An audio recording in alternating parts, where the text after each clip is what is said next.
utiliser la réciproque du théorème de Thalès qui permet de démontrer que deux droites sont parallèles et nous verrons la rédaction qu'il faut adopter dans le deuxième exemple pour le cas où les droites ne sont pas parallèles.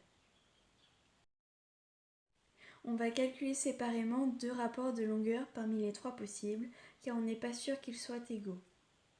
Généralement, on utilise les rapports de longueur des segments ayant en commun le point qui n'appartient pas au futur parallèle. On remplace par les longueurs. Pour comparer les deux rapports, on peut utiliser plusieurs méthodes. Méthode 1. On calcule les quotients avec la calculatrice.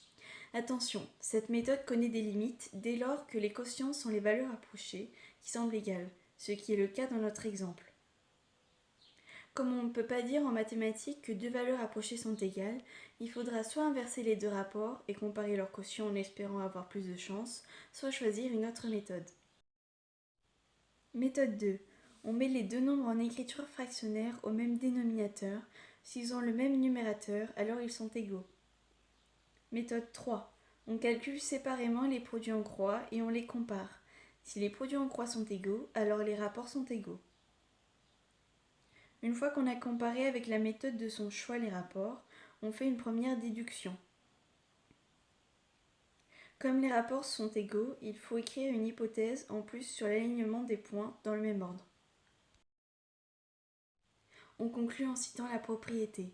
Les rapports étant égaux, on conclut avec la réciproque du théorème de Thalès. Nous allons essayer d'appliquer la réciproque du théorème de Thalès pour montrer que les droites FI et HE sont parallèles. On calcule séparément les deux rapports. J'utilise une des méthodes pour les comparer. Je fais une première déduction. Comme les rapports ne sont pas égaux, je n'ai pas besoin de rajouter une hypothèse sur les points alignés dans le même ordre. On conclut en citant la propriété. Les rapports n'étant pas égaux, on conclut avec la contraposée du théorème de Thalès.